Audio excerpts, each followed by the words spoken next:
ورحمۃ اللہ وبرکاتہ۔ آج ہم بات کریں گے کہ دعا کی قبولیت کا وقت کے حوالے سے۔ اکثر اس بات کو لوگ پوچھتے ہیں کہ کس وقت ہم دعا مانگیں تو ہماری دعا قبول ہو۔ تو یہ سب سے اچھی ایک حدیث ہے سنن ابو داؤد کی 5-1، اور ایک دن میں یہ 5 بار موقع آتا ہے۔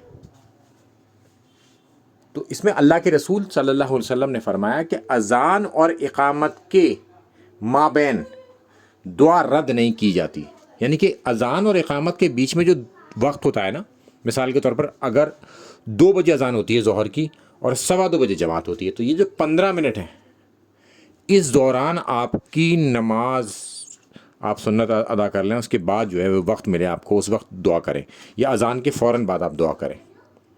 اور اقامت تک آپ کبھی بھی دعا کر سکتے ہیں، یہ 15 منٹ کا اگر ٹائم ہے مسجد میں۔ اور گھر میں عورتیں بھی یہ سارے کام کر سکتی ہیں، وہ کر سکتی ہیں جیسے اذان ہو مسجد میں، ان کے محلے میں، اپنے علاقے میں، اس کے بعد وہ دعا کر لیں اور دعا کر کر پھر وہ نماز پڑھیں۔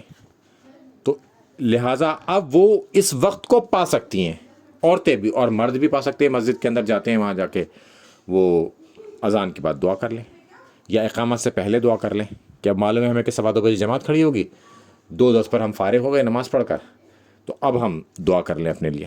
تو لہٰذا اس وقت جب وہ دعا کریں گے تو یہ دعا رد نہیں کی جائے گی، تو یہ ضرور قبول ہوگی انشاءاللہ تعالی۔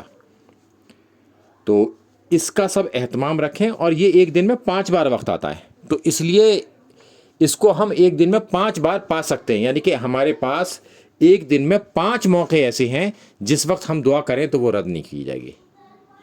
السلام علیکم ورحمۃ اللہ وبرکاتہ۔